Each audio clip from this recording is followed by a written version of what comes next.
Hola, ¿cómo están? Bienvenidas, bienvenidos a CNN Prime. Vamos de inmediato con los titulares. Sigue la polémica por el caso Convenios. Hoy el ministro Carlos Montes expuso ante la Comisión de Vivienda del Senado y en su intervención aseguró que todos los gastos que están en cuestión vienen del gobierno anterior. Sus palabras causaron molestia en la presidencia de la instancia y Fidel Espinosa, quien es justamente el presidente, quien acusó de poco honesta la declaración. También exministros de Sebastián Piñera criticaron los dichos de Montes. Esta tarde la Comisión del Trabajo de la Cámara de Diputados retomó el debate de la reforma de pensiones. La iniciativa iba a ser votada en particular luego de que el gobierno le pusiera suma urgencia. Sin embargo, la instancia solo acordó un cronograma para su debate. Desde la oposición llamaron al Ejecutivo a alcanzar un acuerdo para votar durante la próxima semana. En temas internacionales, miles de palestinos han salido de Jenin debido a la gran incursión militar que realiza Israel en estos territorios palestinos. Han decidido, de hecho, abandonar el campo de refugiados ubicado en el norte de Cisjordania, que alberga más de 20.000 personas debido a la preocupación que existe ante un eventual recrudecimiento de esta ofensiva. Y en el deporte, a esta hora, Colo-Colo golea a Unión La Calera por los cuartos de final de la Copa Chile. El Cacique busca dar vuelta a la página tras ser eliminado de la Libertadores por Deportivo Pereira. Todo esto y mucho más, aquí comienza CNN Prime.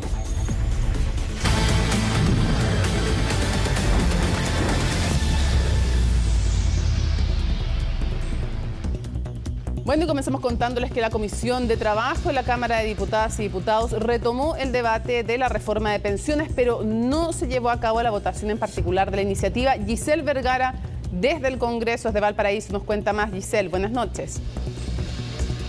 Hola Mónica, buenas noches. ¿Cómo estás? Sí, una jornada donde se tenía programado comenzar la votación en particular de este proyecto de reforma de pensiones que ya lleva 8 meses tramitándose en el Congreso. Recordemos que ingresó en noviembre del año pasado y en marzo se aprobó en general. De ahí en adelante han existido conversaciones con las distintas bancadas desde el gobierno para poder llegar a estos acuerdos tan necesarios para poder sacar adelante este proyecto que busca mejorar el sistema de pensiones. Lo decían en titulares, en una jornada donde debía votarse, finalmente se logra tener un acuerdo. Es que hay ciertas diferencias que no han permitido materializar esta votación en particular con respecto a los puntos de este proyecto, pero sí se llega a un acuerdo de tener un cronograma de trabajo que permita acelerar el proceso, pero de manera ordenada. Detallaba la ministra, también algunos parlamentarios que participaron durante esta jornada en la comisión, que es necesario conversar con respecto a estos puntos que no han permitido avanzar en esta materia, no han permitido que este proyecto avance desde la Comisión de Trabajo hasta la sala de la Cámara de Diputados. Lo decía la ministra Jara, todos tenemos voluntad de mejorar las pensiones, el problema es cuál va a ser la fórmula para poder mejorarlas. Hay ciertos temas que no han podido desarrollarse como lo esperaba el Ejecutivo y es por ello que también desde la oposición se ha llamado al gobierno a que sean ellos quienes presenten las indicaciones, porque han recibido ciertas recomendaciones no del todo oficiales, porque recordemos que desde RN también señalaban que durante la jornada de mañana podrían entregar este borrador, este informe que entregue las recomendaciones que a juicio de este partido podría tener para mejorar este proyecto. Revisemos declaraciones de lo que ocurrió durante esta jornada en la Comisión de Trabajo. Revisemos declaraciones del diputado Santana, presidente de la comisión. Si bien no se inició la votación en particular del proyecto, sí se colectivizó la fecha en que esto se producirá. Y se va a hacer a través de una metodología que también fue informada en la comisión. La reforma va a ser desagregada en 14 pilares.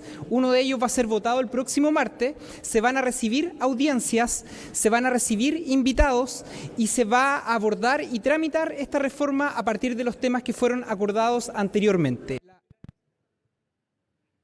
Sí, eso es lo que detallaba el diputado Santana, presidente de la comisión. Mónica, se va a dividir en 14 puntos este proyecto. Ya lo decía, durante la jornada de la próxima semana se va a votar el primer punto, pero la ministra también fue sincera y fue enfática en detallar que se trata de un proyecto que tiene suma urgencia, pero que es lo más probable que va a tener que renovarse esta suma urgencia, que dura 15 días, porque es imposible pensar que se termine de votar este proyecto durante los próximos 15 días, ni tampoco poco, decía ella, probablemente en un mes. Pasemos a revisar declaraciones de la ministra Yanet Jara con respecto a uno de los puntos que ha sido la controversia de este proyecto, que tiene que ver con la cotización del 6%. Lo sustantivo es que el día de hoy se retoma la discusión para iniciar la votación en particular, y esa es la vocación que agradecemos. Sabemos que aún persisten diferencias en temas fundamentales, en el destino del 6% y la reorganización de la industria. No hay nadie que haya dicho que Chile no requiere una reforma a las pensiones. Yo creo que ese es un punto que hay que destacar.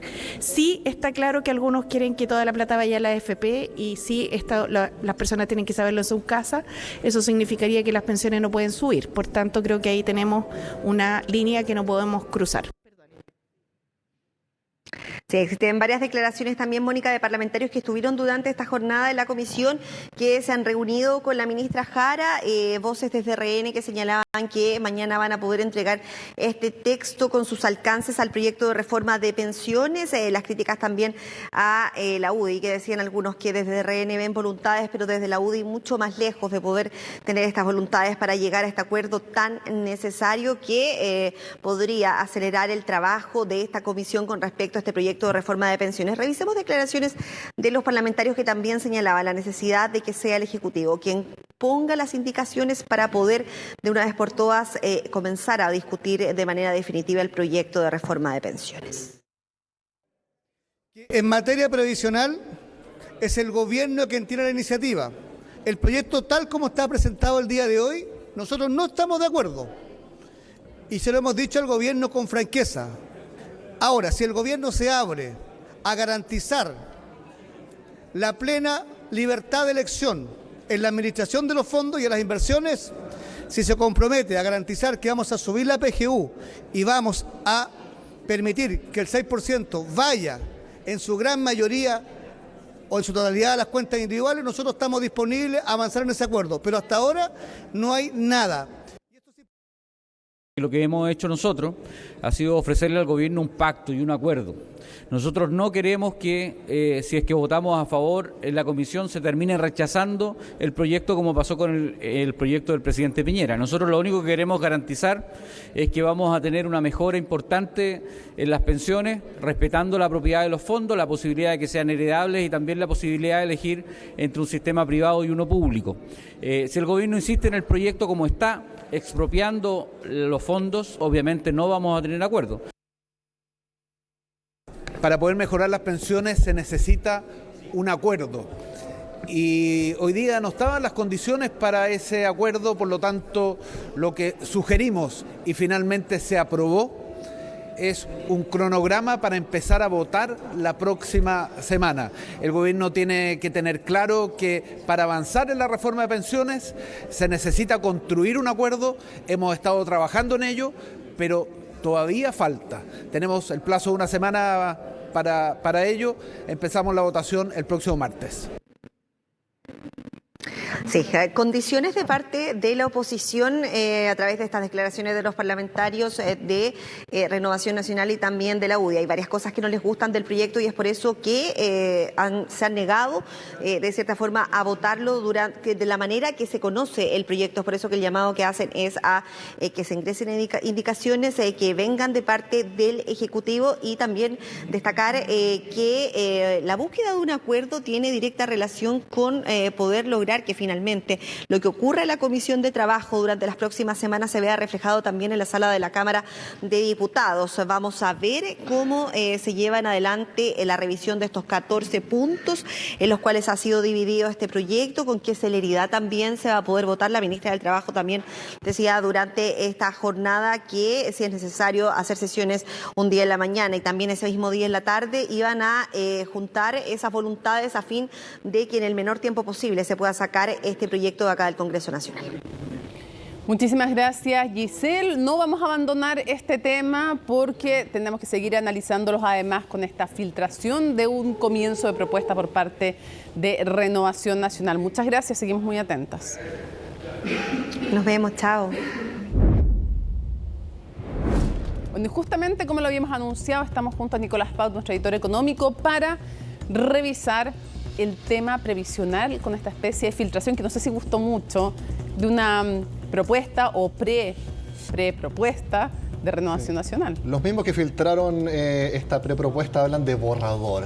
Pero yo creo que aquí hay bastante consistencia en lo que han dicho los parlamentarios de Renovación Nacional. Veámoslo inmediatamente, Mónica. A ver. Primera medida, en orden cronológico de este documento de 26 páginas, pensión garantizada universal. Es como el consenso, desde. Ese es como el desde. En todo esto, lo único que en no todo hay... lo tienen. Sí, hay diferencias sobre cómo financiarla. Tal cual. Pero, y también en los montos. Exacto. ¿Qué es lo Pero que no en propone que tiene que RN? existir una pensión garantizada universal ya. PGU, Eso es el base para cualquiera, desde PGU, republicano hasta el Partido Comunista. PGU en las recetas de todos. La única sigla que une en estos momentos en Chile. Totalmente. Ya. Ok. ¿Qué es lo que pide RN Ya. o que propone RN? 300.000 pesos de pensión garantizada universal. Con un pero bien importante, que lo pasamos a revisar en la siguiente gráfica que hemos preparado. A ver. Dependiendo de la cantidad de años cotizados por las personas. Porque esto es más que lo que propone el gobierno pero propone sin condición. 250.000 pesos al fin de Claro. esta administración. Lo Ya. que propone Renovación Nacional, máximo 300.000 pesos. Y este es el desglose, bien resumido, porque el documento es bastante largo, aquí tenemos que resumirlo. Entonces, si tú o yo cotizamos más de 30 años, vamos a recibir 300.000 pesos de pensión garantizada universal. Esto es más la pensión autofinanciada, que es lo que tengamos en nuestras cuentas. Esto es lo que aporta el Estado, este es el pilar solidario. Lo que ¿Para aportaría quiénes? en esta ¿Ah? propuesta, lo que aportaría. Exactamente. Ya, ok. Si alguien cotiza menos de un año y hasta 10, 218.000 pesos. Se le garantiza igual. Esta es la propuesta, insistamos, por si alguien se está El conectando recién. borrador de Renovación Ya, Nacional. Eso, la propuesta. Exacto. Ya. Si cotizan entre 10 a 20 años, entre 225.000 y 235.000, entre 20 y 30 años cotizados, 250.000 y hasta 270.000 pesos. Esa es la propuesta general. Pero ¿por qué hay algo distinto en la última línea? Porque este es un plan A. El plan B de esta propuesta, borrador de RN, es que en vez de esto... Para la pensión garantizada universal, Sí, siempre hablando siempre de hablando de la aquello, pensión ¿ya? garantizada universal. Otra modalidad de año por cotizado es que sea 0,2 UF por año. Ese es un plan B. Un plan C es una mezcla entre ambos. Dar dinero por año cotizado y algo también Pero por la UF. ese dinero te lo dan una vez que te tienen que empezar a pagar la... Claro, tienes que o sea, jubilar. es como un bono. Tienes que jubilar. Claro, pero es un bono, no es como... Porque en algún momento se ha hablado de antes, cuando tú vas cotizando, reconocerte años e irte pagando. No va en ese sentido No, la propuesta. no. Ya, Esto- es una vez que te jubilas. Una vez que tú jubilas. Ya, ok, entonces, PGU, esto es es PGU. cierto, más de 30 años es más dinero que lo que propone el gobierno, pero con condiciones. Con el pero, de que tienes que Dos al menos años. cotizar. Se supone que con esto la idea es que la gente cotice, Sí, es y promover antes, aquello. en el sistema antiguo era así. No me acuerdo exactamente el número, creo que eran 20 años mínimo Ya. de cotización. Puedo estar equivocado. Y si no tenías eso, no recibías nada. Hay sistemas de pensiones en distintas partes del mundo que es lo mismo. Incentivan a cotizar, incentivan Esa a la es la formalidad idea. laboral. Claro, ahora hay el muchos que no pueden cotizar porque no tienen trabajo, porque no, o después de cierta edad o tienen laguna, como las mujeres, pero en fin, ya, esta es la propuesta. ¿Qué más hay? Borrador de Borrador, RN. borrador, Ya, borrador, para que ya. no nos digan en Rocío Nacional que estamos diciendo cosas que no han dicho. No, esto es un borrador que se filtró. Otras propuestas. Y aquí viene la principal batalla legislativa. Ya. 6% extra de cotización. Aquí, ¿cómo lo dice RN? Subir a 16% la cotización. ¿Ya? Y aquí hay algo muy importante. No hay en ninguna parte del documento el destino explícito de ese 6% extra. Por eso pusimos, no se menciona el destino. Vale, espera un poco, pero este es otro de los consensos, el 6% adicional. Sí, es un número. En general es un número que genera bastante Oh, consenso. sí. Otra cosa es de dónde venga y a dónde vaya. Exacto. No hay una mención explícita si de ese 6% vaya 4 a cuentas individuales y 2 a un fondo solidario, 2 a cuentas individuales y 4 a un fondo solidario, 3 y 3. No se dice en el documento. Ahora, solamente en el documento se habla de cuentas individuales. Por lo tanto, uno podría colegir. Y de acuerdo a todo lo que han dicho los parlamentarios de Renovación Nacional en el último tiempo, de que dentro de la idea de RN es que ese 6% vaya a cuentas individuales. Uno puede colegir eso, pero no está explícito en el documento. ¿Qué es lo que yo creo? Que no lo dicen intencionalmente para poder negociar con el Y gobierno. te digo otra cosa, porque hay otra señal también, creo yo, reporté la verdad, ¿Ah, ya? que no existe en la mente ninguna posibilidad de cuenta nocional. Por eso es que recalcan Sí. cuenta individual, para que quede clarito que ninguna posibilidad de reflotar la idea de las cuentas nacionales, que ya está bien muerta, o sea, a estas alturas. Pero nosotros aquí en CNN Prime hace cuánto, mes y medio, sí, ya dimos por muertas las cuentas nacionales, no porque nosotros diéramos muertas, sí, porque no, ya las señales políticas eran evidentes. Y porque lo reporteamos y lo dijeron acá. Sí. Tanto el ex subsecretario Larraín como la ministra del Trabajo en la cuenta pública, cuando conversamos con ella. Ahora, ok, ¿cuáles son las negociaciones respecto al destino? Porque sabemos, por ejemplo, líneas rojas de cada lado. El gobierno no está dispuesto, o el oficialismo no está dispuesto en lo absoluto, a que todo vaya a las cuentas individuales. Esa es una línea roja.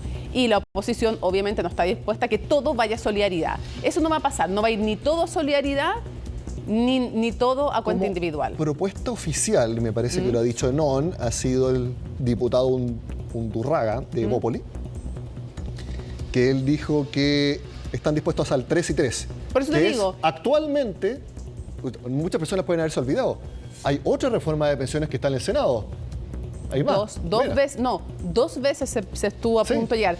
Michelle Bachelet y Sebastián Piñera, los dos llegaron al final a una negociación en que era 3 y 3, sobre todo Sebastián Piñera. Y esa es la que está actualmente, y esa es la que yo te digo, o sea, eso sería Evópoli dice, sí, ¿por qué no hacemos eso? Y aparte ya está en el Senado. Ya, lo que pasa es que Evópoli dice eso, pero sí, hay otros que están negociando un poco más duro que dicen no, máximo 2% solidaridad. UDI y Partido Republicano dicen todo a cuenta individual. Claro. A mí me parece que RN le gustaría eso, pero sabe que no es posible. No. Pero ¿cuáles son las opciones? Se ha dicho, yo no lo he visto en entrevistas ni nada, pero se ha dicho que la ministra del Trabajo le comentó a la gente de RN que sí, ella podría ceder en 2 puntos extra a cuentas individuales y 4 a este fondo colectivo, pero ya no hablan de nacional. Ya no hablan de nacional. Yo creo que un poco el bluff de lado y lado, o sea, si uno pudiera tratar de intuir lo que pasa, es que el bluff de lado y lado es, yo estoy dispuesto máximo, dice el gobierno, a 2% a cuenta individual. Y desde la oposición dicen, yo estoy dispuesto máximo a 2% a solidaridad. Pero, o sea, 2 y 4 distribuidos. Por eso digo, pero yo creo que a lo que se va a llegar al final, 3 y 3. Lo más probable es que si se llega a un acuerdo es 3 y 3. Sí, porque un lado dice 2-4, el otro dice 4-2. Quedémonos en el 3 y 3. Yo creo que si es que llega a haber acuerdo. Exactamente. Bueno, como les decía, entonces, cotización extra, no lo dice explícito el documento de RN, pero aquí hicimos nuestro análisis con Mónica. Veamos nuevamente la última gráfica que presentamos porque hay otras cosas interesantes. Sí, pero el destino de la industria, las normas, hay otras cosas también que se juegan y que son importantes. No me parece haber leído algo sobre la separación de la administración de las cuentas con la inversión. Ya, aquí lo vamos a ver. Es muy importante. En RN proponen que haya una forma de disminuir la brecha de género en las pensiones. Bueno. ¿Y cuál es? Que de ese 6% extra que coticemos los hombres, le destinemos parte de eso a las mujeres en épocas determinadas. Nicolás Pute está súper de acuerdo con esto, lo apoya. O sea, yo tengo mujer, tengo 2 hijas, por supuesto, si es para ayudarlas, absolutamente, a todas las mujeres. Y un monto determinado. Sí. Por ejemplo, máximo un 10% de esos 6 puntos extra. Ya, perfecto. A solidaridad intragénero. Tal cual. Lo que tú decías sobre disminuir las lagunas, que las personas cada vez coticen más. ¿Y qué es lo que propone el documento? Que el Fondo de Cesantía Solidario se encargue de pagarle las cotizaciones a las personas cuando estén cesantes. Muy bien. Aquí también es importante, las comisiones. Actualmente, quienes cotizamos en el sistema, las AFP nos cobran comisiones por flujo, es decir, lo que ganamos mes a mes. ¿Qué es lo que propone el documento? Que se baje a más o menos la mitad lo que se cobra por flujo y haya una comisión por saldo. ¿Qué es el saldo? Lo que tú, lo que yo y todas las personas tenemos en las cuentas individuales. ¿Y por qué es importante eso? Porque está el incentivo para, si las AFP, o como se llamen, hacen un buen trabajo y tienen buena rentabilidad, ok, hicieron un buen trabajo, te cobran una comisión más alta porque tu cuenta completa subió. Pero, en razones de mercado, o simplemente también puede ser que no se hayan tomado buenas decisiones de inversión y los multifondos, las cuentas, bajen en la cantidad de dinero, es decir, rentabilidad negativa, no te cobren comisión porque el resultado fue malo. Eso es lo que dice el documento. Como de perogrullo. ¿Y sabes qué? Eso hace tiempo que está recomendado. Incluso, creo que la primera fue Habitat. Lo recomendaron como hace 10 años. Pero bueno, no se ha hecho nada. Entonces, pero de todas maneras que haya comisión por flujo y por saldo, mixto. Y aquí es lo que yo te decía, más recalcado, que no se cobre con una rentabilidad negativa. Por ejemplo, hasta el cierre de junio, todos los multifondos de las AFP tienen rentabilidades negativas. Junio fue muy bueno, todos subieron bastante, pero en el primer semestre todos rentan negativos. En ese escenario, y si esta propuesta de RN tiene cabida, no se cobraría comisión por saldo a los afiliados. Bueno, este es un resumen, un borrador, volvemos a decirlo, para que no nos digan en RN que estamos dando algo por hecho. Es un documento que ya debe estar en manos del Ministerio del Trabajo y se debiera sumar a la conversación. Ahora, respecto a esta medida del gobierno de ponerle suma urgencia a la votación para que fuera hoy, era bastante poco probable, por no decir iluso, porque en verdad aquí lo que menos hay es acuerdo en cuanto a cómo avanzar con esta reforma de pensiones. Y se mencionó, bueno, por esta suma urgencia, que esto tiene que estar despachado por la Cámara de Diputados en 2 semanas. Ahora, claro, hay un problema más macro, que es un ambiente político polarizado y además un ambiente político polarizado, centrada la atención en otras cosas, así como en algún momento en seguridad, ahora está en el tema de Democracia Viva, el escándalo de las fundaciones y lo otro que además siempre, esto es como de perogrullo, lo mismo si es de izquierda o derecha, un gobierno cuando está con baja popularidad o golpeado en este caso, obviamente por el tema que estamos hablando de las fundaciones, es mucho más difícil para ese gobierno impulsar reformas, obviamente. Y tú mencionas lo de caso convenios, reforma de pensiones y reforma tributaria. Bueno, es que reforma todo al mismo tiempo. Sí, pero tiene más. Cuando uno conversa con personas de izquierda y de derecha, dicen si tuviera que apostar por cuál tiene más posibilidades, la de pensiones que la tributaria. Primero porque es muy sentida para las personas y por lo tanto para un político es más difícil decir yo no voy a trabajar en aquello. Y lo otro porque la tributaria tiene mucha, tú puedes ligarla políticamente y comunicacionalmente más con el tema. Y hay un problema también con la reforma tributaria, que es recaudar o allegar más recursos al fisco. Y un gasto fiscal que en estos momentos está bajo la lupa de todos. Por eso te digo. Eso, actualmente, política y comunicacionalmente, es muy difícil de sobrellevar para el gobierno. Pero bueno, hay bastante por lo que conversar y que vamos a tener que desarrollar acá los próximos días, pues, Mónica. Mucho. Oye, hay otra discusión también. ¿Otra más? Hay muchas. Wow. Hay muchas, pero en el tema constitucional no dejemos de mirarlo y por eso en CNN Chile siempre seguimos atentos, porque los parlamentarios yo creo que también están muy atentos a lo que se está proponiendo y de hecho, fíjate que disminuir el número de parlamentarios es una de las ideas que se analiza desde la bancada republicana en este Consejo Constitucional. No hay necesariamente algunas propuestas zanjadas, pero se está discutiendo este tema, comienza y sigue permanentemente. Recordemos que hay un par de semanas más todavía para comenzar a presentar las enmiendas, pero este sigue siendo un tema y la pregunta es, ¿qué piensa el resto del Consejo sobre esta idea de disminuir el número de parlamentarios? Lo vamos a ver en la nota de Alicia Contreras. 155 son los escaños que actualmente hay en la Cámara de Diputados, un número que algunos en el Consejo Constitucional consideran debería cambiar. Yo creo que el país espera señales de austeridad del mundo de la política. Una manera de hacerlo es quizás volver a un tamaño de 120 diputados, es una alternativa. Actualmente, la Cámara Baja tiene 155 parlamentarios elegidos en 28 distritos a nivel nacional, un cambio que se implementó en 2015 cuando se puso fin al sistema binominal.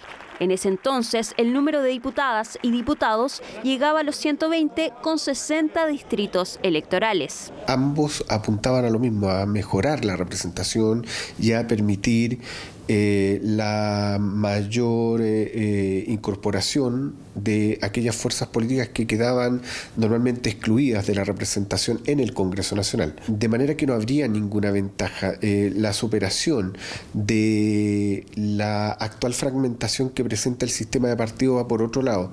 Son otros los incentivos que se requieren, más que disminuir el número de representantes. En completo hermetismo, los consejeros preparan las enmiendas para modificar el anteproyecto de nueva Constitución. Si bien trascendió esta idea de la bancada republicana, tanto en Chile Vamos como en el oficialismo cuestionan la fórmula. Si disminuimos el número y ya tenemos distritos muy grandes en algunos casos, eso hace muy difícil el contacto de cada parlamentario con sus votantes. Mi impresión es que el sistema político no está deteriorado por el número de personas, sino por la calidad del trabajo que se hace. Yo creo que hay que tener precaución y entiendo que hemos aprendido también del proceso anterior cuando se intentaban afectar ciertos poderes del Estado en términos de su conformación o su forma, podríamos repetir esa misma lógica que yo creo que no es conveniente. Precisamente, la comisión experta buscó hacer cambios en el sistema electoral. Desde Chile Vamos analizaron modificar los distritos y cambiar el número de parlamentarios electos por cada sector, pero no lograron los votos necesarios. En la Cámara de Diputados el escenario es distinto. Esta semana aprobaron justamente un proyecto de resolución para pedir que se tramite una iniciativa que disminuya de 155 a 120 el número de legisladores. Yo creo que nuestro sistema electoral efectivamente requiere modificaciones y uno de esos podría sin duda ser disminuir al menos la Cámara de Diputados. No necesariamente más es mejor.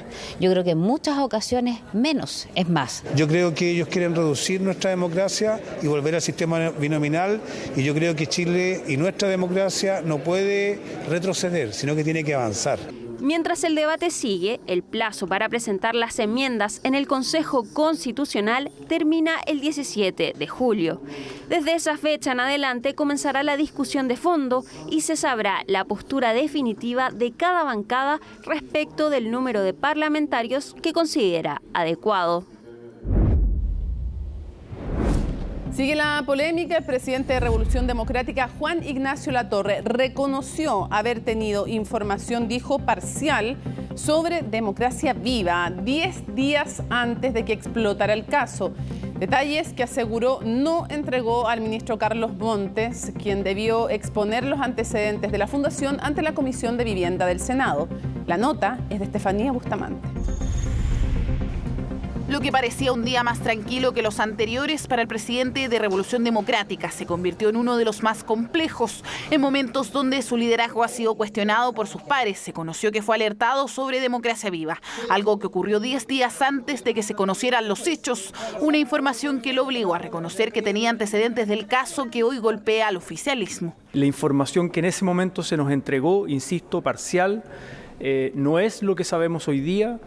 El abogado de nuestra directiva solicita algunos antecedentes que nunca llegaron, pero nosotros no le informamos ni al ministro Jackson ni al ministro Montes. Nos alertó de aquella información parcial que recibió en una reunión telemática donde también participó Carlos Contreras, Daniel Andrade, la directiva regional de Revolución Democrática y parte del equipo de la diputada Catalina Pérez. Cuando tomé conocimiento de los convenios con el Ministerio de Vivienda, no ponderé correctamente el impacto para el país. Todo en un momento donde se indagaban supuestos boleteos en la Seremi de Antofagasta. No hemos en ningún momento pensado en abandonar el barco ni en renunciar. Tampoco nadie lo ha presentado formalmente. Y si algún militante quisiera presentar alguna moción al respecto, en nuestro estatuto existe el mandato revocatorio. Pero el timonel de Revolución Democrática no fue el único que debió comparecer ante el Congreso por el cada vez más complejo caso Convenios.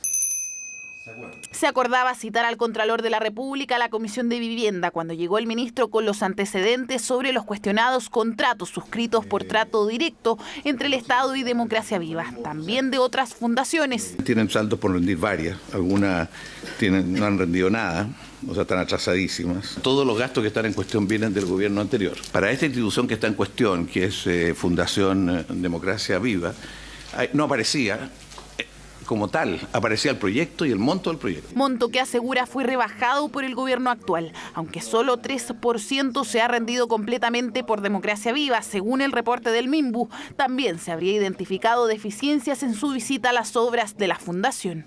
Nunca ha estado en discusión de que los tratos directos partieron el año 2019, pero aquí hicieron de lo particular hicieron la generalidad. Esto es la privatización del Estado y por lo tanto yo llamo también desde esta perspectiva, insisto, muy categóricamente investiguemos todo lo investigable, sancionemos todo lo que haya que sancionar, pero al mismo tiempo reflexionemos sobre el Estado que tenemos.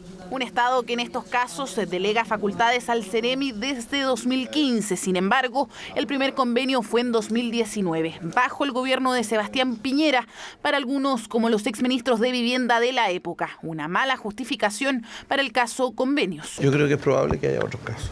Es probable que haya otros casos y por eso que estamos preocupados de saber más, reunir más información y tenemos que anticiparnos a los casos para que no cundan. Si esto se refiere o no a convenios de transferencias que sean anteriores, a años anteriores o no, eso es una cosa que no puedo ni confirmar ni descartar ahora porque evidentemente eso lo va a señalar luego la investigación. Piezas de un puzzle donde reflotaron las críticas en la Comisión de Vivienda a la renunciada subsecretaria Tatiana Rojas, también a los otros militantes RD que están involucrados. Ya lo de democracia viva está claro.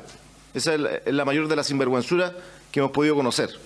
Lo de la superioridad moral se quedaron chicos. Son dos almas, ministro, que hay dentro de la estructura del ministerio, una de la cual concurren a usted contra un equipo de subsecretaría, ¿verdad?, absolutamente ajenos, nuevos, atentos a esta nueva moralidad política. Quienes debieran estar asumiendo estas responsabilidades políticas son aquellos actores, amigos del presidente Gabriel Boric. Afirmación que si bien fue refutada por el ministro, su respuesta no le gustó a la senadora. ¿Va a ser un títere del gobierno del presidente Gabriel Boric o va a empatizar con lo que están sufriendo las familias vulnerables de nuestro país? Senadora, le pido por favor. Yo he tenido diferencias también con el ministro, pero yo le pido respeto. Quiso evitar el trago amargo a pocas horas de comparecer también en la Comisión de Vivienda en la Cámara, en momentos donde el Partido Republicano estudia una acusación constitucional en su contra y también del ministro de Desarrollo Social, uno de los fundadores de Revolución Democrática. Sí, claro, parece importante máximo rigor de la justicia, que no haya impunidad, que se investigue a fondo y al mismo tiempo que se traten con seriedad los temas y manteniendo además el buen trato entre los y las políticas y políticos. Bueno, un equipo especial para investigar la asignación de recursos a una fundación de Atacama fue designado por el Ministerio de Desarrollo Social, porque este tema sigue creciendo, ¿no? Y deberá reunir los antecedentes que expuso la senadora Yasna Proboste, quien planteó posibles irregularidades ahora en otra fundación, la Fundación Visible. Un caso que incrementó la petición de renuncia del titular de la cartera de Desarrollo Social, Giorgio Jackson. ¿Por qué? Bueno, nos lo cuenta Francisca Cárdenas. Del lugar. Sobre todo la diligencia. El cara a cara entre la senadora Yasna Proboste y el ministro de Desarrollo Social, Giorgio Jackson, ocurrió 24 horas después que la parlamentaria denunció eventuales irregularidades en la asignación de recursos desde la Ceremi de la cartera en Atacama a la Fundación Visible, todo en el marco del programa Noche Digna y Albergue Protege Copiapó. En esta entrega de recursos a través de un concurso a una fundación que, de acuerdo a los antecedentes que son públicos y que obran en nuestra presentación a la Contraloría General de la República, nunca debieron haber sido entregados a esa fundación. Yo quiero esperar primero a que podamos tener un informe, que le he pedido celeridad a los funcionarios que han viajado a la región de Atacama y por lo mismo esta misma semana he comprometido tener los resultados y poder informar de qué se tratan las distintas denuncias. La denuncia apunta a la Ceremi de la región de Atacama, encabezada por Jocelyn Moyano, ligada a la Federación Regionalista Verde Social. Según Proboste, la fundación no cumplía ciertos requisitos y pese a ello fue calificada con nota de 5,3. Así la Ceremi asignó 160 millones de pesos para un albergue.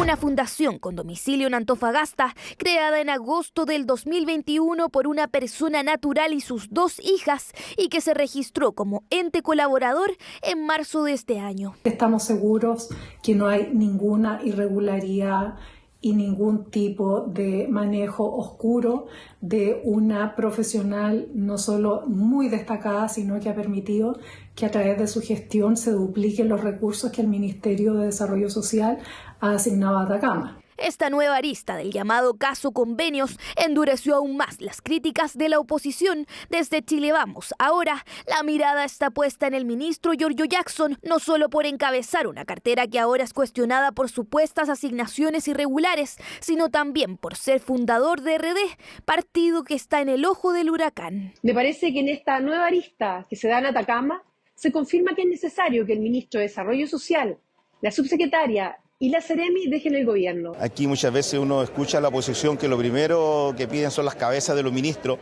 pero es difícil que los ministros estén en todas las regiones, es difícil que los ministros revisen cada uno de los programas. No son pocos los que estiman que la salida de Jackson, quien es abiertamente resistido en el Congreso, podría ser una señal en medio de los cuestionamientos de falta de transparencia y probidad que por estos días golpean al Frente Amplio. Es una mochila que carga el presidente y una mochila de mucho peso. Debiese dar un paso al lado. Si quiere de verdad el presidente y no le quiere seguir haciendo daño, debiese dar un paso al lado. Yo voy a estar a disposición de lo que el presidente Gabriel Boric disponga y voy a estar disponible para asumir la responsabilidad que él, como aquel que recibió el mandato popular por estos 4 años, defina que yo siga. Pese a las dudas que se levantaron sobre Fundación Visible, desde la Seremi de Desarrollo Social aseguran que los programas del Plan Protege Calle 2022 cumplieron con 100% de los requerimientos exigidos en las bases. Desde CNN Chile intentamos en reiteradas ocasiones contactar a los directivos de la fundación. Sin embargo, hasta el cierre de esta nota no obtuvimos una respuesta o versión de su participación en los hechos antes mencionados. Fíjense que desde el lunes se va a poder multar a las empresas de los buses del sistema Red que abran sus puertas traseras para permitir el ingreso de pasajeros sin pagar el pasaje. La medida es parte del plan antievasión que busca disminuir las preocupantes cifras de usuarios que no validan sus viajes en el transporte público capitalino. Daniela González reportó este tema. A diario, muchos usamos el Transantiago para movilizarnos por la capital. Cientos de recorridos nos permiten llegar a las diferentes comunas de la región metropolitana. Aún así, hay muchos que deciden simplemente no pagar. Es un problema complejo, es un problema que exige mirarlo en términos multidimensionales y eso es exactamente lo que estamos haciendo, trabajándolo en sus múltiples ámbitos, incluyendo también, por supuesto, la coordinación entre los distintos actores. La labor acá de Carabineros es fundamental y también a través de distintas estrategias comunicacionales. Un estudio realizado por el Automóvil Club de Chile señala que un 74% de los encuestados aseguró que un eventual alza de la tarifa afectaría considerablemente el presupuesto familiar.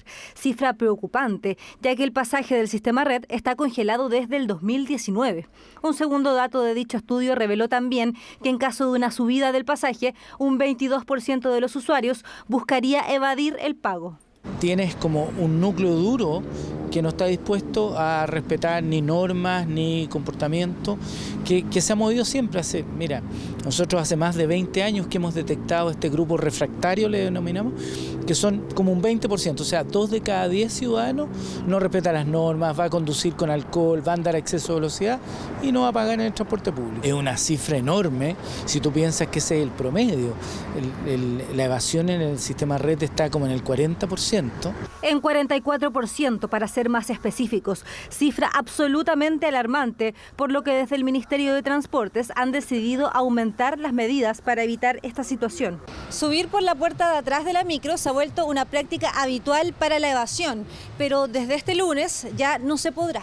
Eso porque se comenzará a multar a las empresas cuyos buses abren las puertas traseras para permitir el acceso de usuarios sin validar la tarjeta VIP. Las multas irán desde las 6 a las 30 UF, es decir, poco más de 1 millón de pesos.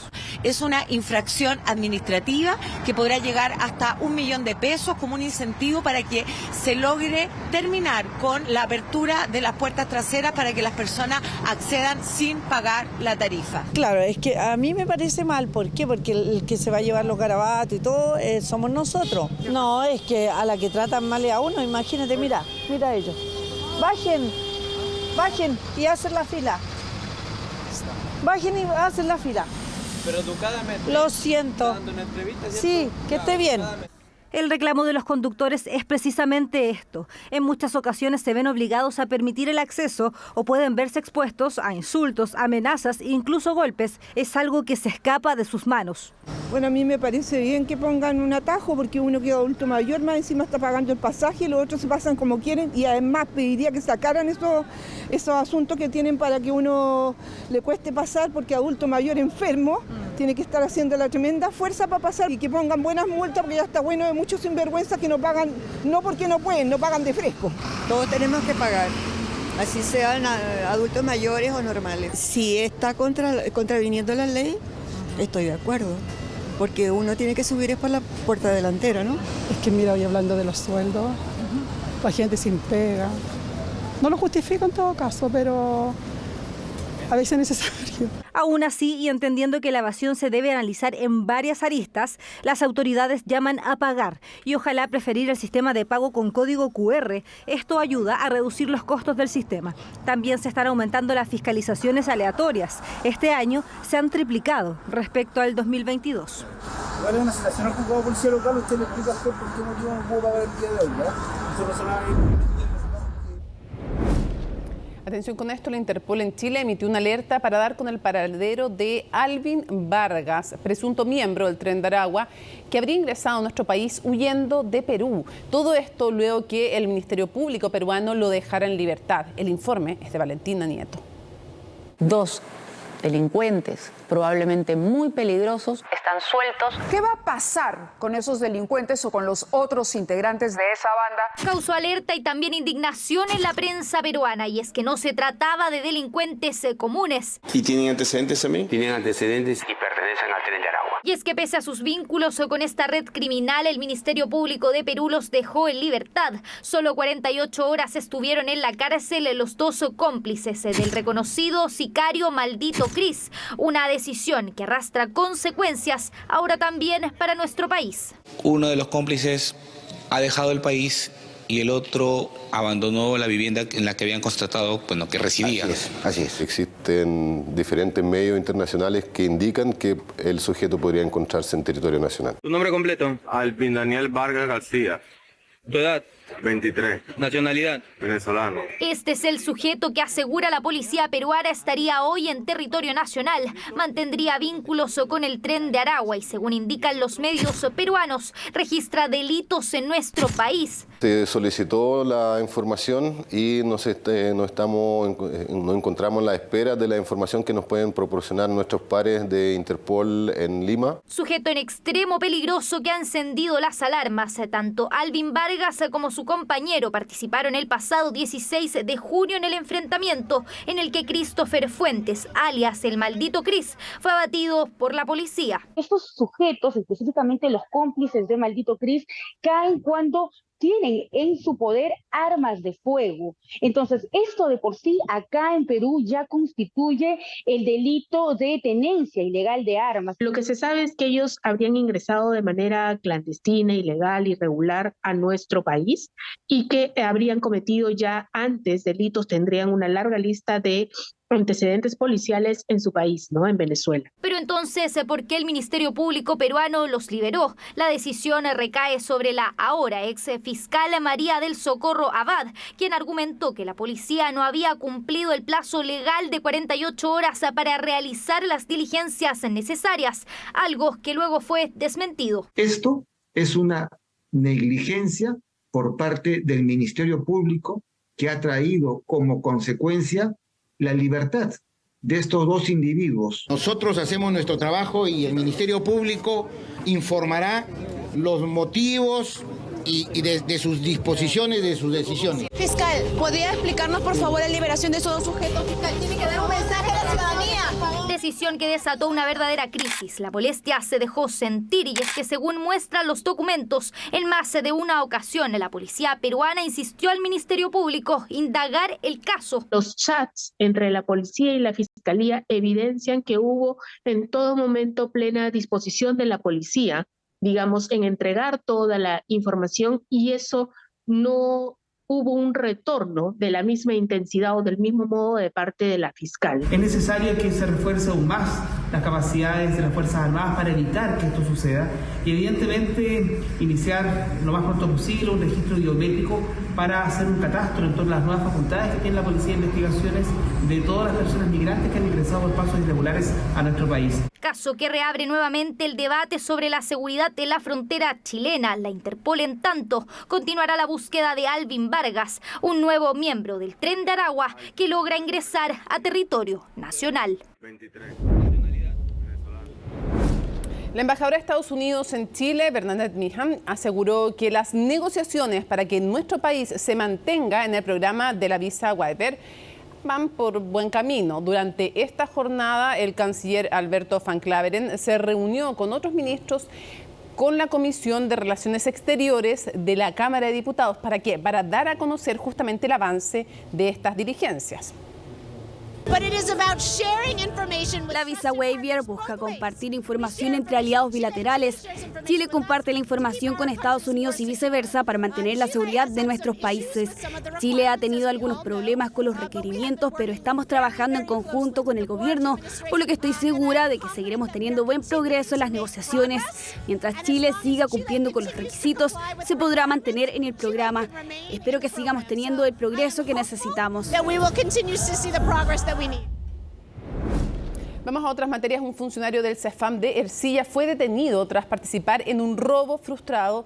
Durante esta jornada vamos a tomar contacto con nuestra corresponsal en la Araucanía, Catalina Sánchez. Catalina, buenas noches.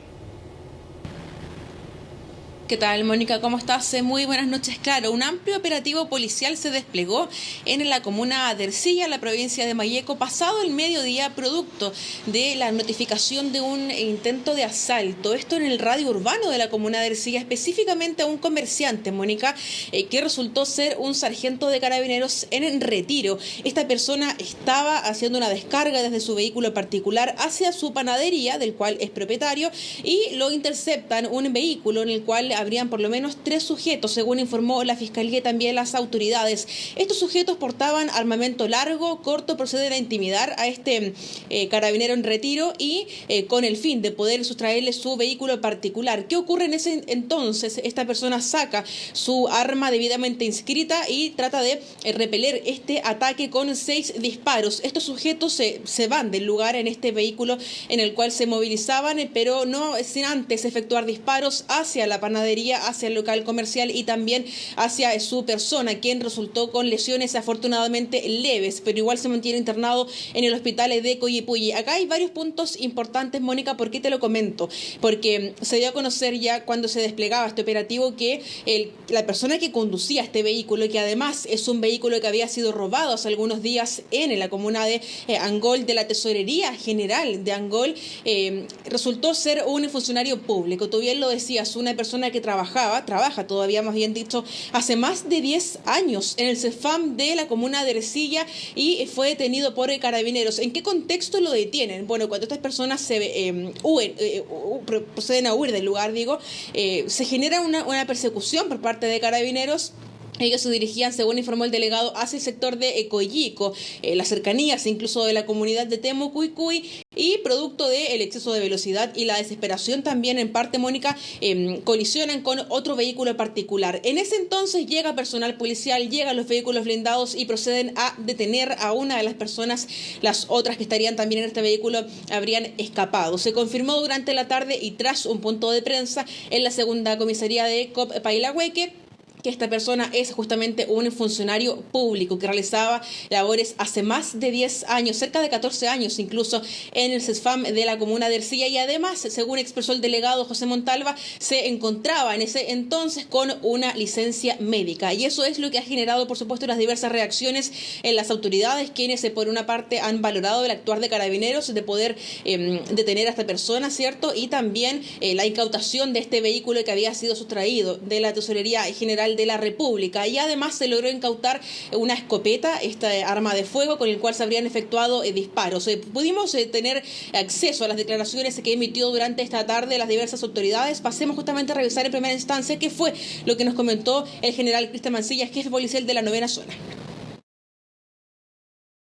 Una persona que estaba sacando especies desde su vehículo particular para ingresarlas a un local comercial. Repentinamente fue abordado por 3 sujetos encapuchados portando armas de fuego larga y corta. Los sujetos lo intimidan con la finalidad de robarle su vehículo, le disparan y la víctima, contando con un arma de fuego particular en su vehículo, la extrae y procede a defenderse, ejecutando varios disparos, lo que ocasiona que estos sujetos se den a la fuga, subiéndose nuevamente al vehículo y dándose a la fuga hacia el sector de Coyico. Los sujetos le disparan a los carabineros, nuestros carabineros repelen el ataque armado y al verse copados, los sujetos pierden el control y chocan con otro vehículo donde se procedió a la detención del conductor.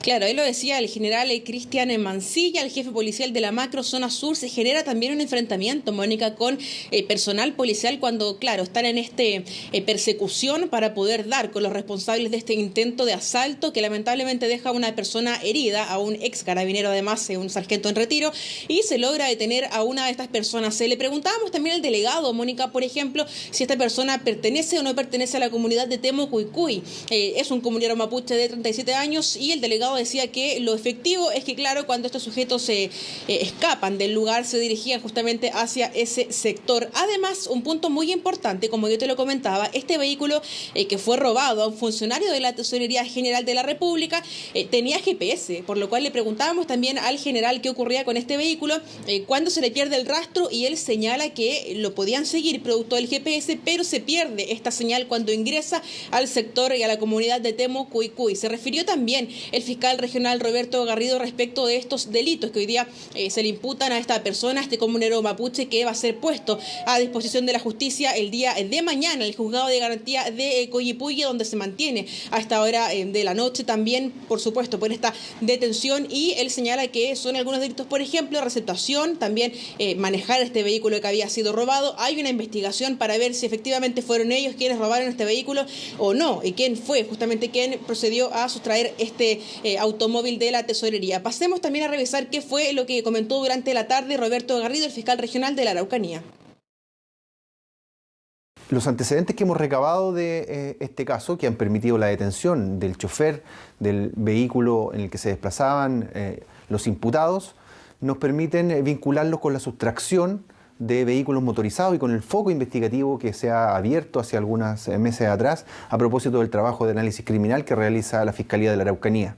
La investigación abarca por el momento los delitos de receptación de vehículos motorizados, de robo con violencia y de posesión de armas de fuego.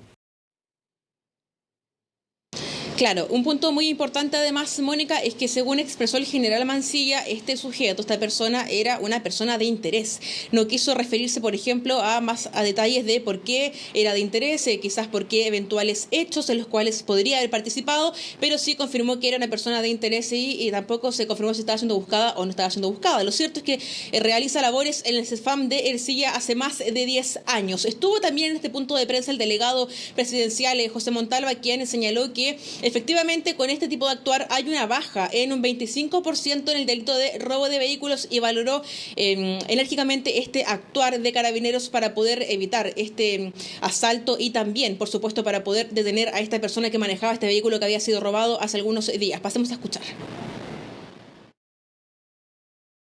Esto es muy reciente, pero efectivamente yo tengo el antecedente de que esta persona llevaría más de 10 años trabajando en el CEFAM de Ercilla como facilitador cultural y en según lo que se me ha informado, él habría estado con licencia en este momento. Eso es lo que se me ha informado hasta el momento, pero como les digo, esta es una información que está en desarrollo. La persona ha sido recién en un operativo muy exitoso por parte de Carabineros, ha sido detenida esta persona y esa información la tendremos en más detalle una vez que esté formalizado ya el día de mañana.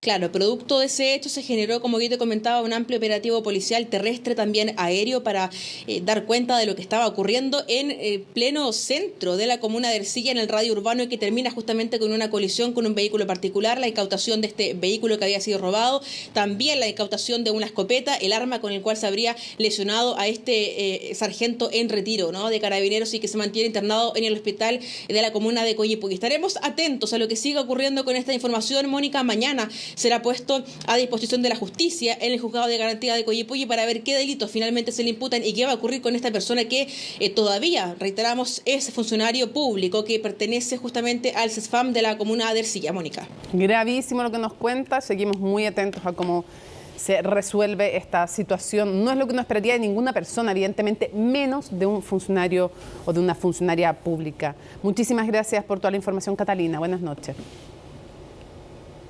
Nos vemos. Buenas noches.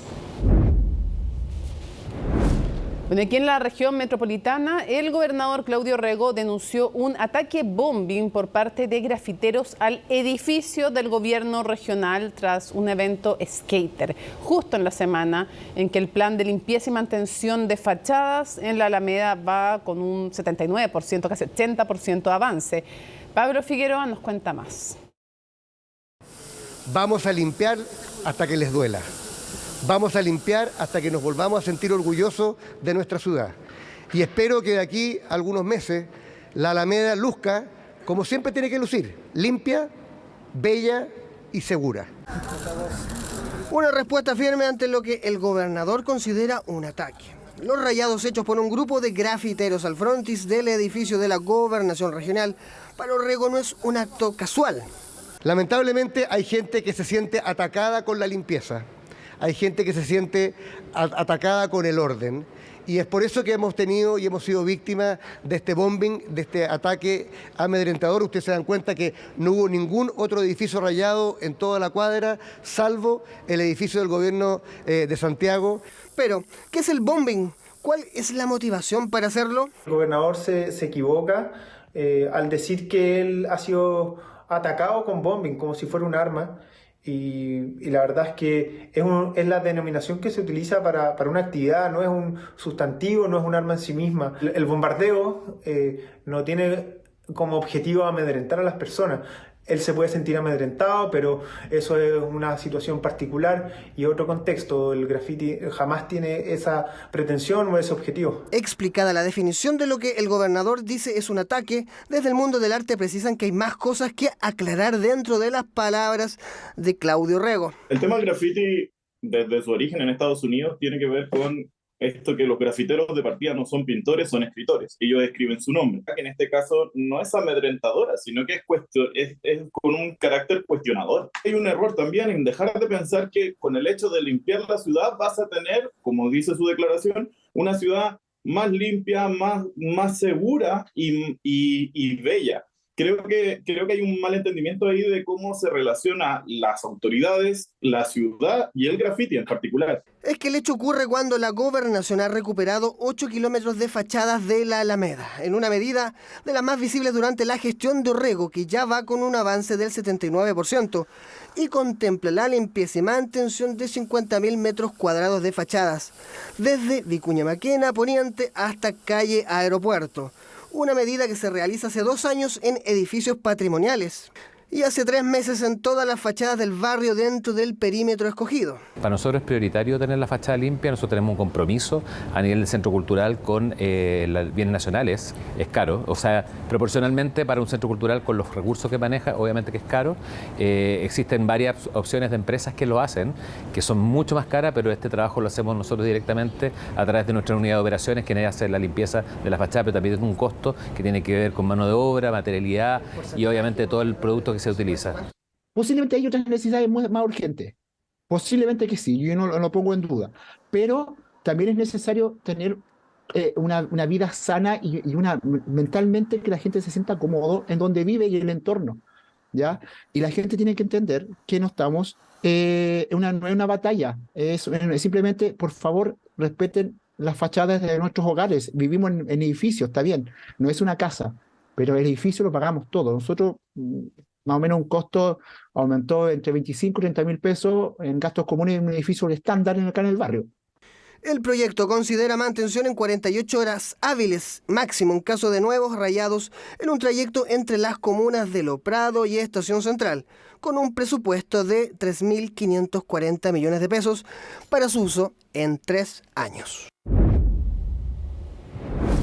Bueno, lo habíamos dicho la semana pasada y tal vez usted ya lo notó en la feria, ¿no? Hay algunos productos que luego de las intensas lluvias subieron de precio. Quizás lo más notorio es el alza en el valor del kilo de papa. ¿Por qué, se preguntarán ustedes? ¿Y qué dicen los expertos sobre el futuro?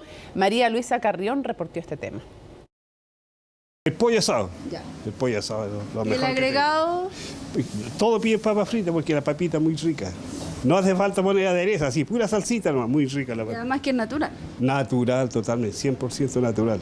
Es que ¿quién podría decir que no a esto? Papas fritas caseras, recién hechas y directo a su plato. Sin embargo, por estos días quienes se dedican al rubro no lo están pasando muy bien. Aquí se procesa, eso es la papita, esa es la papa que vale 25 lucas el saco.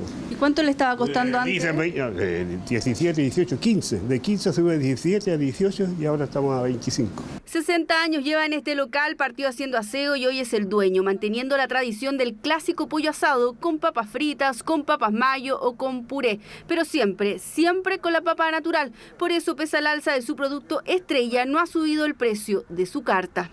Lo he mantenido hasta que podamos. Ahí si sigue subiendo, bueno, no hay otra alternativa que subirlo también. Se está resistiendo. Exacto, justamente.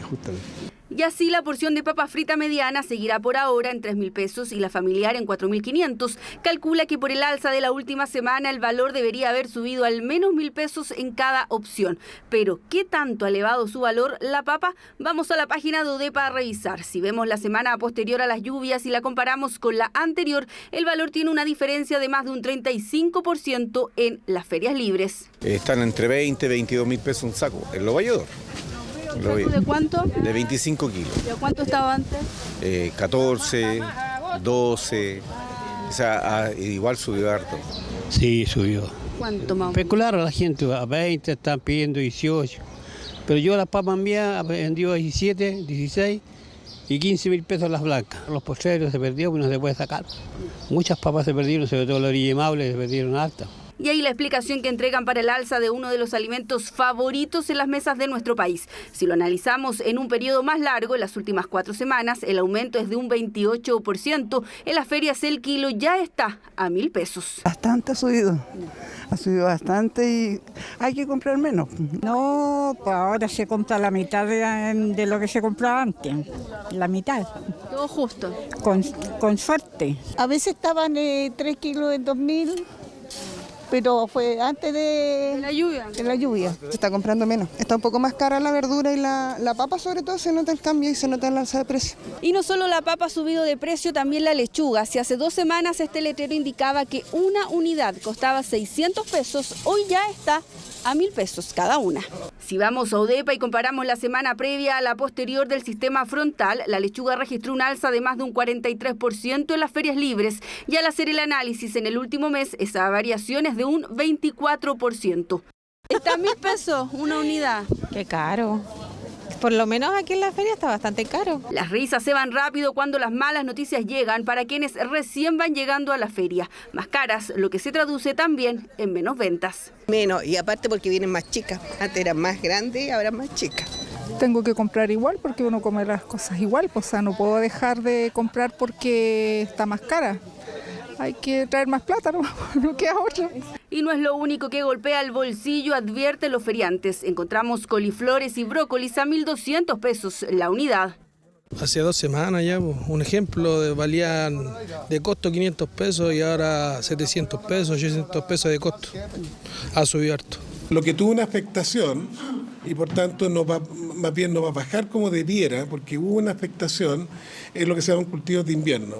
Fue importante, sobre todo en el Maule, en coliflor, en repollo, en parte también de cebollines. Acá hay explicaciones a corto plazo y también algunas que podrían aventurar el alza en los próximos meses. Si bien es cierto, había mucha hortaliza que ya estaba cosechada, lo cierto es que las rutas también se han visto afectadas y por lo tanto ha habido dificultad en trasladar la mercadería desde un punto a otro. Pero además, objetivamente, hubo daños en plantaciones, en áreas, y por lo tanto eso también afecta la oferta.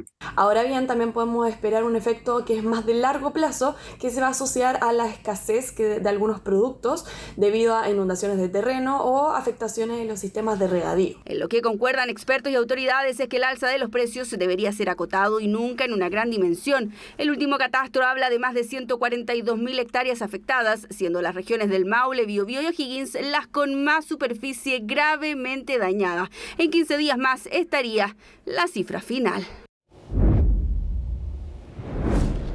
No, el gobierno decidió suspender el hito inicial de la conmemoración por los 50 años del golpe de Estado, luego de que la red de sitios de memoria se bajara de la actividad. La decisión fue informada por el Ministerio de las Culturas, luego de que la organización sostuviera que no iba a participar en el evento denominado, comillas, Árboles para la Memoria, fijado para el próximo viernes, si Patricio Fernández continuaba en su cargo como coordinador de la conmemoración. Esto en el marco de la carta que presentaron el lunes ante La Moneda, en la que acusaban a Fernández de emitir declaraciones que no condenaban los hechos ocurridos en 1973, algo que ha negado absolutamente el ex convencional, quien respondió que había trabajado toda su vida por la verdad y la historia compartida, además de descartar ser un negacionista. La red de sitios de memoria señaló que la decisión de no participar en la actividad no fue fácil, sin embargo, sostienen que no podían transar ciertos valores que por su parte Patricio Fernández sostiene y ratifica que no ha pasado a llevar. La red de sitios de memoria, junto con otras 160 organizaciones, presentamos una carta al presidente Gabriel Boric para la renuncia o destitución de don Patricio Fernández. Además, esta semana había un hito inaugural de Árboles por la Memoria en Villa Grimaldi. Hoy día comunicamos al gobierno que nos restamos de esta actividad.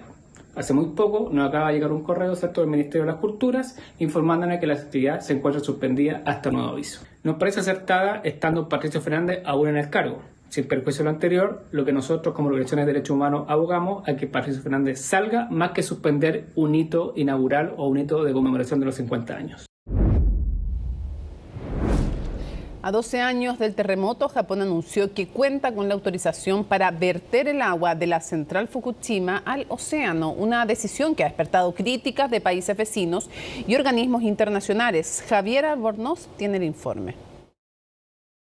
El plan, tal como ha sido propuesto y revisado, cumple con los estándares internacionales acordados. Con esta declaración y tras 2 años de revisión, el Organismo Internacional de Energía Atómica de la ONU dio su luz verde a Japón. Apoyo internacional que entrega sustento a las autoridades niponas para verter agua proveniente de Fukushima al océano. Si el gobierno decide proceder con él, tendría un impacto insignificante en el medio ambiente, es decir, el agua, los peces y los sedimentos.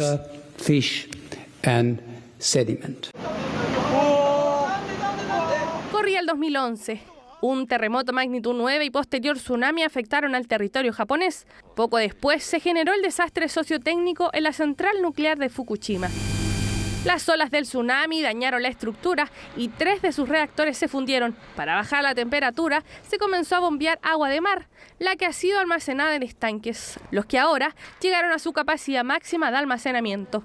Dado el accidente, este es un protocolo regular de vaciar estanques de almacenamiento de agua con material radiactivo, que cumplía cierta etapa y con las autorizaciones del organismo regulador nacional, japonés en este caso, pueden vaciarlo. En total serán 1,32 millones de toneladas que, aunque tratadas, contienen tritio y carbono 14, elementos que no contendrían una carga peligrosa de radiación. El volumen de agua que se vertería sería relativamente pequeña como para tener un impacto importante en la radiación de fondo que existe en el mar. El mar contiene radiactividad en forma natural.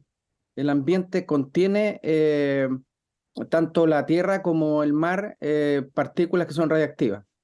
Y esto no tiene una diferencia fundamental con ese material. De acuerdo a los especialistas, el descargo de este tipo de aguas al mar es recurrente. Sin embargo, la preocupación es evidente al saber que son pertenecientes a Fukushima. China fue uno de los primeros países en sacar la voz. China insta una vez más a Japón a que en una actitud responsable para toda la humanidad y nuestras generaciones futuras deje de impulsar el plan de descarga. En Filipinas, en Corea del Sur e incluso en Japón, protestas de ciudadanos y particularmente pescadores en contra de esta acción. Dicen que no tiene nada de malo y que puedes beberla, pero ¿por qué tirarla al mar cuando podría usarse para agua agrícola o industrial? Pero también en los supermercados. La sal, algas y otros productos del mar fueron comprados rápidamente en locales de Corea del Sur. Preocupa el vertido de agua de la central nuclear de Fukushima en Japón. La Asociación de Laboratorios Marinos de Estados Unidos también se declaró contraria a la acción. Esta oposición se basa en el hecho de que hay falta de datos científicos adecuados y precisos que respalden la afirmación de seguridad de Japón. Y aunque son varios los retractores a la medida, el uso de esta agua para mantener frío a los reactores es necesaria, así también la descarga de esto. Yo diría que hay un riesgo operacional mayor. Japón es un país de temblores, terremotos. Entonces yo creo que es más sano que se vaya descargando un poco, a tenerlo ahí como también un elemento de riesgo. Tras este visto bueno del Organismo de Energía Atómica, quienes también van a monitorear esta acción, las autoridades evaluarán cuándo comenzar con la descarga de esta agua, la que sería paulatina en las próximas 3 a 4 décadas. Estamos listos junto a Isel Guerra para revisar todas las informaciones internacionales. Buenas noches. Buenas noches, Mónica. Vamos a comenzar esta revisión internacional con la tensión que continuaba durante esta jornada entre Israel y las autoridades palestinas, en concreto con lo que veíamos durante el día de ayer con esta redada incursión en la ciudad palestina de Jenin, a raíz de lo que hemos visto también en los últimos meses y que durante esta jornada dejaba otro lamentable hecho, que era un ataque perpetrado por un hombre contra algunos de los habitantes de Tel Aviv, un ataque con cuchillo exactamente, y también con un atropello múltiple. Y para quienes estarán en sus casas, seguramente tienen la duda, por ejemplo, del territorio. Y justamente vamos a pasar a revisar a continuación el siguiente mapa que ustedes pueden ver atrás de nuestras espaldas, dando cuenta también del control del territorio de las autoridades palestinas, de Gaza también, de las autoridades de Israel. Es súper bueno, a ver si nos podemos acercar al mapa para mostrar. Mira, a ver si volvemos a ampliar. Mire, es bien importante cuando hablamos de los territorios palestinos, cuando se produce la división internacional y se reconocen estos territorios, no por parte de Israel, evidentemente, pero sí por parte de la comunidad internacional, se divide y queda Gaza y Cisjordania. Esos son separados además, lo cual ya es una tragedia para el pueblo palestino, pero quedan como los territorios palestinos. En Gaza gobierna básicamente Hamas, lo sabemos, y aquí en Cisjordania, entre comillas, gobierna la Autoridad Nacional Palestina. Son facciones distintas y sería muy largo explicar, pero de distinto carácter ambas. En Gaza, efectivamente, se retiraron los colonos israelíes, en una decisión que no dejó de tener polémica, porque desde el punto de vista de Israel siguen los ataques desde Gaza, pero se retiran lo que tenían que hacer, se retiran de esos asentamientos, según el ordenamiento internacional, y en el fondo aquí está, pero solo controlan internamente los palestinos la franja de Gaza. Externamente ni cielo, ni las fronteras, ni el mar, la verdad, a pesar de que tiene esta costa, no lo pueden controlar. Y en el caso de Cisjordania no tienen ni un control, están bajo el gobierno y con asentamientos además israelíes dentro del territorio palestino. Aquí está Tel Aviv, que era donde se produjo este ataque, que es una ciudad costera súper moderna en Israel. Y aquí está Jenin, es donde se produce justamente, donde está este campo de refugiados, donde hay acusaciones de terrorismo de parte de Israel. Bueno, ahí está Jerusalén, siempre en disputa. Territorios entonces están ocupados, este territorio está ocupado por Israel, lo digo de acuerdo a las categorías internacionales, pero es territorio palestino. Así es, y como tú bien señalabas y lo pueden ver en sus casas, ese es Jenin, el punto donde en el último tiempo y sobre todo en los últimos 2 días se han registrado estas redadas por parte de las fuerzas israelíes. Y en el caso concreto de Tel Aviv, es una ciudad que no está tan acostumbrada a este tipo de ataques. De hecho, lo señalaban durante esta jornada quienes habían presenciado de primera mano este ataque, señalando que ellos no están acostumbrados a esto y eso también les llamaba mucho la atención. información al momento que se registró este ataque. Todos los detalles de esta jornada los vamos a revisar en el siguiente informe que preparó Gabriel Palma. La tensión sigue aumentando entre Israel y Palestina. Esta cámara captó el momento en el que se registró un brutal atropello y posterior ataque con arma blanca en Tel Aviv. Un ataque que terminó con al menos 8 heridos y con el perpetrador muerto, luego de que un ciudadano armado le disparara. Para las autoridades israelíes, lo ocurrido este martes fue un atentado terrorista y los operativos posteriores reflejaron el nivel de resguardo que adoptó la ciudad ante una nueva escalada de la crisis. En los primeros segundos pensé que pudo haber sido un error del conductor. Aquí no tenemos ataques terroristas ni cosas así. Corrimos por nuestras vidas. Desafortunadamente fue más difícil para las personas mayores escapar. Los jóvenes logramos escapar rápidamente. Hay para quienes el ataque evidenció la preparación de los ciudadanos israelíes ante el aumento en las tensiones, y es que el atacante fue abatido por un adulto mayor quien portaba un arma al momento del hecho. Este ciudadano salvó vidas. Esta es nuestra política en el Ministerio de Seguridad Nacional. Dar armas a la gente para que se defienda. No podemos usar un policía en cada calle, pero podemos dar a los civiles armas para defenderse. Elogio su actuar. Para los combatientes palestinos rebeldes, en cambio, el ataque fue una respuesta a la que es considerada la mayor incursión de las tropas israelíes en los últimos 20 años, que se extendió por 2 días sobre el campamento de refugiados de la ciudad de Jenin. La ocupación no saldrá impune de este crimen. La ocupación y su gobierno fascista son responsables de las consecuencias de su ataque al campo de Jenin.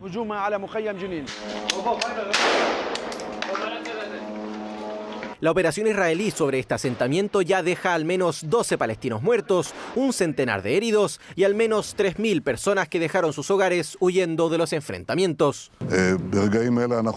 En este momento estamos completando la misión y puedo decir que nuestra amplia actividad en Jenin no es una operación única. Continuaremos erradicando el terrorismo. No permitiremos que Jenin vuelva a ser un refugio seguro para el terrorismo.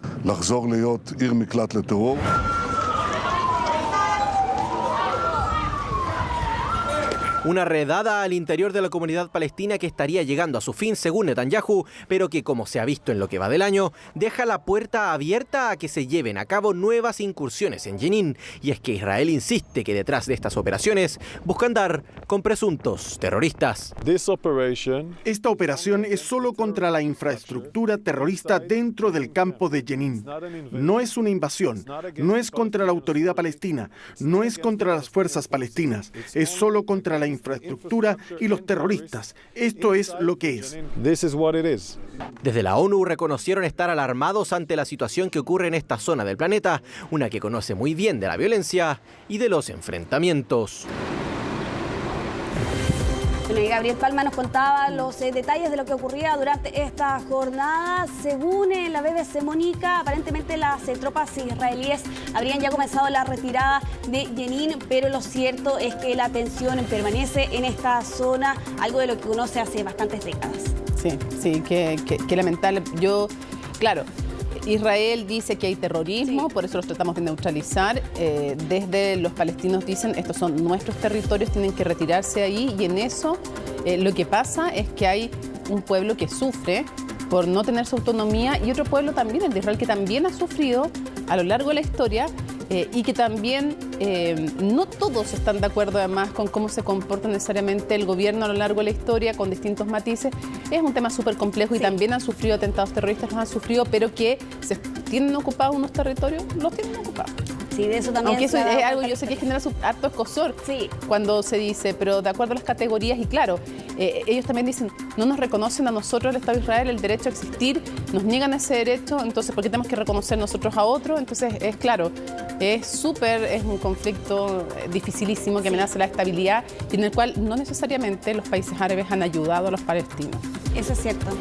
Sí, vamos a quedar pendientes entonces, Mónica, de lo que pueda ocurrir en las próximas jornadas, pero vamos a cambiar de tema para hablar de una acusación cruzada que se escuchaba durante esta tarde de Rusia a Ucrania y de Ucrania a Rusia, de que supuestamente el otro estaba planeando un ataque contra la central nuclear de Zaporilla. Es la planta nuclear más grande de Europa con sus 6 reactores, y es una denuncia que al menos en el caso de Zelensky ya habíamos escuchado en los últimos días, pero ahora ya prácticamente aquí entregaba detalles que, según señalaba él, habían sido proporcionados por el servicio de inteligencia de Ucrania, donde señalaban que, según esta versión que entregaba Zelensky a través de un mensaje por video y a raíz de los datos operativos recopilados por la inteligencia ucraniana, Rusia habría colocado artefactos explosivos en el techo del tercer y cuarto reactor de esta planta nuclear. Aquí lo que señalaban además las autoridades ucranianas es que supuestamente este supuesto ataque no dañaría los reactores de la planta nuclear, pero de todas formas, y aquí cito textual, crearían imagen de bombardeo desde el lado ucraniano. Básicamente lo calificaba aquí Zelensky como una especie de provocación y para hacer creer que era Ucrania justamente la que estaba llevando a cabo este ataque.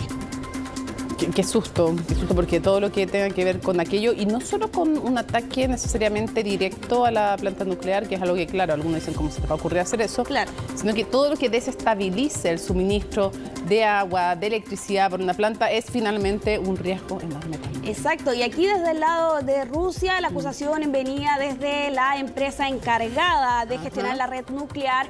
También lanzaba su acusación durante esta tarde, señalando que Ucrania planeaba lanzar un misil balístico de fabricación soviética con munición impregnada de residuos nucleares, y aquí daban una fecha, según el Kremlin, que supuestamente este ataque ocurriría la noche de este 5 de julio, aunque sin embargo aquí sin proporcionar ninguna prueba más allá de esta declaración que realizaban desde esta compañía rusa, pero al tiempo también lo hace Zelensky, que de hecho te voy a invitar, Mónica, y a quienes nos ven en sus casas, a que pasemos a escuchar justamente esas declaraciones que entregaba el presidente de Ucrania.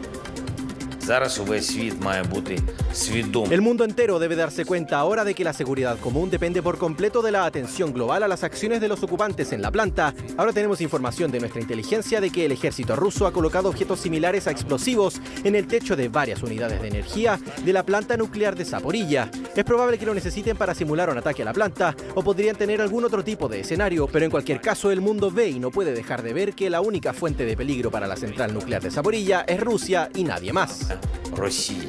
Bueno, Mónica, aquí Ucrania da a entender que esto es prácticamente inminente, y lo digo por unas recomendaciones que emitía el gobierno de Zelensky a través de su cuenta de Telegram a los habitantes de esta zona, con una serie de recomendaciones en concreto sobre qué armar, qué especie de mochila armar ante una eventual kit de sobrevivencia. Exacto, ante una eventual evacuación. Y aquí apuntaban a, por ejemplo, guardar documentos personales, una mascarilla, también un botiquín de primeros auxilios, un cambio de ropa, y también apuntaban aquí a abastecerse con un stock de suministros de alimentos y de aguas, que incluso señalaban, según estas recomendaciones, tenían que ser empaquetados en plástico ante una eventual desinfección que tuviera que ocurrir si es que efectivamente ocurriera esta situación. E incluso aquí apuntaban al riesgo justamente que existiría si existiría un ataque de este tipo. Lo cierto es que al menos hasta ahora ninguna de las dos partes ha proporcionado mayores pruebas que esta denuncia que yo te mencionaba, pero lo cierto es que la planta de Zaporilla ha estado en la mirada no solo de Rusia y de Ucrania, sino que también de las autoridades internacionales, por ejemplo la OEA, desde prácticamente el comienzo de esta guerra, y con varias visitas incluso que ha realizado allí el organismo de la ONU. ¿A dónde nos vamos? Nos vamos a trasladar hasta Afganistán, porque lamentablemente, Mónica, una nueva restricción que aplica aquí el talibán contra las mujeres afganas, y ahora prohibiendo y prácticamente cerrando las peluquerías y los salones de belleza. Y quizás en sus casas se estarán preguntando cuál es la trascendencia de esto. Por un lado, claramente la pérdida de empleos de las mujeres. Se apunta que aproximadamente existirían unos 100.000 salones de belleza y de peluquerías para mujeres en este país, y en él trabajarían un aproximado entre 6 a 7 mujeres aproximado. Pero el otro punto también, y sumamente importante a la par de la pérdida de los empleos, es los pocos espacios que tienen las mujeres actualmente en Afganistán. Y aquí se da un plazo máximo. De aquí al 25 de julio, estas peluquerías para mujeres y salones de belleza deben cerrar sus puertas. Es una orden directa del líder supremo de los talibanes, porque no se ha permitido continuar con la patente, con las licencias de estos centros. Aquí no se ofrece una explicación, pero sin embargo señalaba el vocero del Ministerio de Prevención del Vicio que una vez que cierren estos negocios van a explicar la razón detrás de esta decisión, que es la misma que fue adoptada en la década de los 90, cuando los talibanes se hicieron con el control de Afganistán entre 1996 y 2001. Y lo cierto, Mónica, y lo hemos conversado en otras oportunidades, aquí las mujeres están prácticamente apartadas de la vida pública. Hay diversas restricciones, desde la imposibilidad de trabajar, por ejemplo, en organismos gubernamentales, en ONG, también en bancos. Las adolescentes no pueden seguir estudiando después de los 12 años, e incluso no pueden las mujeres ir a parques o también a jardines o gimnasios, así como tampoco pueden ingresar a baños públicos. Y en el caso particular de los baños públicos es una situación sumamente importante, y aquí recalco porque hay un número importante de mujeres afganas que no tienen acceso, por ejemplo, al agua caliente, y es justamente en estos baños públicos donde ellas podían acceder a este suministro.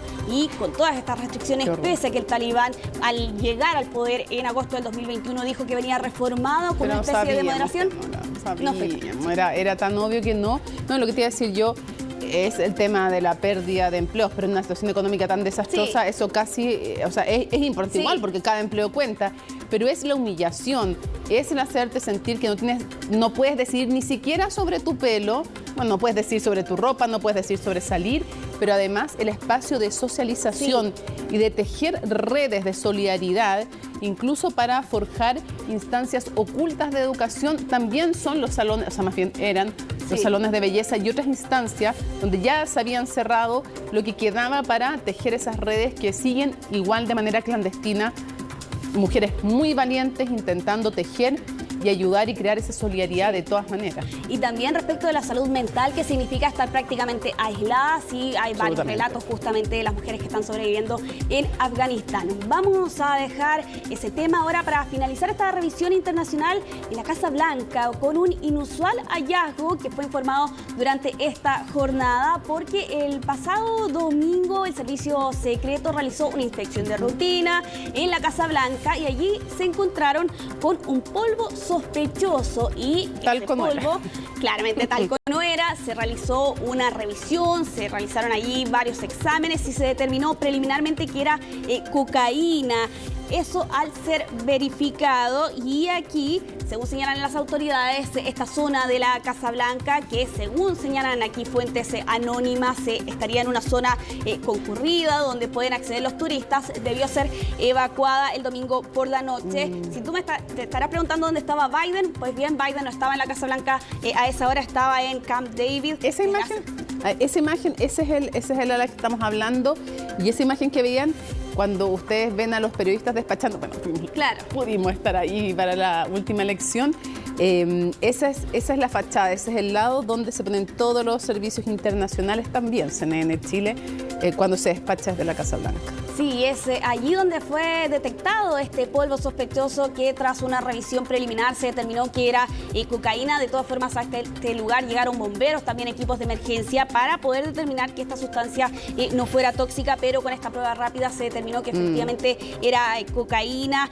De todas formas, han señalado aquí las autoridades a través de estas fuentes anónimas que este polvo ha sido sometido a nuevas revisiones y más exámenes para poder determinar exactamente qué fue lo que ocurrió. En concreto, ¿cómo es que llegó ahí? Esa es la gran pregunta. Bueno, cerca de esa zona está la sala de prensa, la clásica que uno ve en las series internacionales, donde también tuvimos la suerte de estar, donde hacen las vocerías, los encargados de prensa y todo eso, y es justamente una de las pocas áreas donde se puede visitar, y es donde trabajan también los equipos de prensa. Ese es el ala oeste, porque tú dices, no, si yo estoy mirando de frente el este, no, pues porque uno está mirando la Casa Blanca, pero el oeste es el otro lado desde la perspectiva de la Casa Blanca, y es ahí donde se encontró la cocaína. Sí, allí habrá que determinar exactamente cómo es que llegó, esa es la gran pregunta, al menos hasta ahora no tiene respuesta. Ya, pues. Esperando esa respuesta, nos vamos a la pausa con Isel Guerra y volvemos con deporte y mucho más. Estás viendo CNN Prime Noticias, solo noticias. Termina CNN Prime, viene Futuro 360 y luego, obviamente, ¿qué creen que viene? Ya pase nomás, ve que ya como que ahora le gusta venir a saludar. ¿Yo? Claro, el panelista estable de CNN Prime para las despedidas. Don Fernando Paulsen, ¿quién tienes hoy? Hoy día el senador de Magallanes, Karim Bianchi. Ya. Sí. Yo creí que me iba a decir el senador Latorre y yo, no está tanto. No creo que tenga muchas ganas de hablar todavía, salvo que de repente tenga que hacerlo obligadamente frente a determinados funcionarios policiales. ¿Quién sabe? Vamos a ver. Ya, pues. Chao, gracias. No, vino y se fue. Ok, vamos a terminar. Ya, quédate. Quedo contigo ya. Ya, ok, aquí se queda. Martes 4 de julio, así estuvo nuestro país y el mundo. Somos CNN Chile. Buenas noches.